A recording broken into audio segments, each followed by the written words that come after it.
فرماتے ہیں کہ بچے تھے گھر میں 6-7، غربت تھی، کام ملتا کوئی نہیں تھا، اور میں کام چور نہیں تھا، کام ڈھونڈتا تھا، پر اللہ کی قدرت کے کام نہیں ملتا تھا۔ فرماتے ہیں کہ میں نے ایک دن اپنی اہلیہ سے کہا کہ آج میں پھر جاتا ہوں کام ڈھونڈنے، تو میری بیوی بڑی فرما بردار تھی، پر اس دن نہ غربت کے ہاتھوں تنگ آ کے کہنے لگی آج نہ کچھ لے کے آیا تو میں بچے لے کے چلی جاؤں گی۔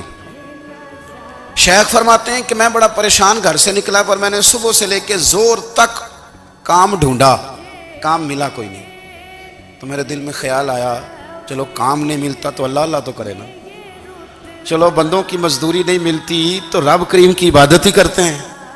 فرماتے ہیں کہ میں نے نا فرات کے پانی سے وضو کیا، نہر کے، شدید دھوپ تھی، ساتھ ریت تھی اور ریت تپ رہی تھی، میں نے اپنا رومال وہیں مصلی کے طور پر بچھا لیا، اور فرماتے ہیں کہ زور سے لے کر عصر تک نماز پڑھی، دھوپ بھی پورے زور پہ، پر میرے سجدے کا ذوق بھی پورے زور پہ، میں سجدہ کروں تو پھر میرا اٹھانے کو جی نہ چاہے۔ فرماتے ہیں کہ عصر تک میں نے نفل پڑھے اور میں وہاں سے چلا۔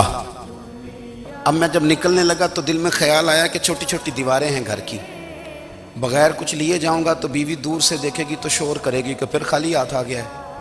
کہتے ہیں میں نے اپنے اسی رومال میں جس پہ میں نے نماز پڑھی تھی نا، رومال میں، کہتے ہیں اسی میں نا میں نے کچھ ریت بھر لی کہ وہ دور سے دیکھے گی تو سمجھے گی کچھ لے کے آیا ہے، چلو جا کے اسے بتا دوں گا کہ آج پھر مزدوری نہیں ملی۔ کہتے ہیں وہ ریت لے کر جب میں گھر میں گیا تو پہلے بیوی دروازے پہ کھڑی ہوتی تھی، پوچھتی تھی خالی ہاتھ آ گئے ہو؟ آج میں نے دیکھا تو ہے ہی کوئی نہیں۔ فرماتے ہیں میں اندر داخل ہوا، سلام لیے، کونے میں نے وہ رومال رکھ دیا اور میں نے آواز دی کہ بھلی مانس کہاں ہو؟ تو وہ کہنے لگی آپ منہ ہاتھ دھو لیں، میں روٹی لے کے آئی۔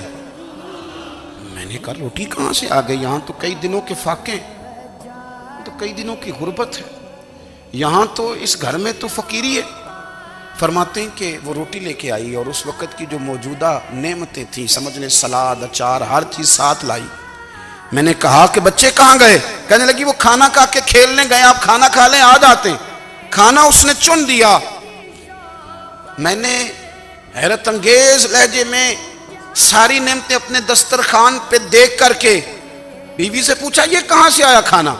کہنے لگی پتہ نہیں آج آپ کس کریم کی مزدوری کرنے چلے گئے تھے، پتہ نہیں کس کریم کی، میرے گھر میں تو اتنی نعمتیں آئی ہیں کہ مجھ سے سنبھالی نہیں جا رہی، اتنا اناج ہے، اتنا گندم ہے، کس کریم کے دروازے آج چلے گئے تھے؟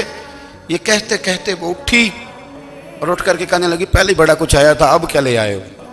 اور جا کر کے نا اس نے وہ ریت والا رومال کھولا، کہنے لگے میں تو لے کے آیا تھا ریت، تو میرے رب نے اسے بھی سونے اور ہیرے بنا دیا تھا۔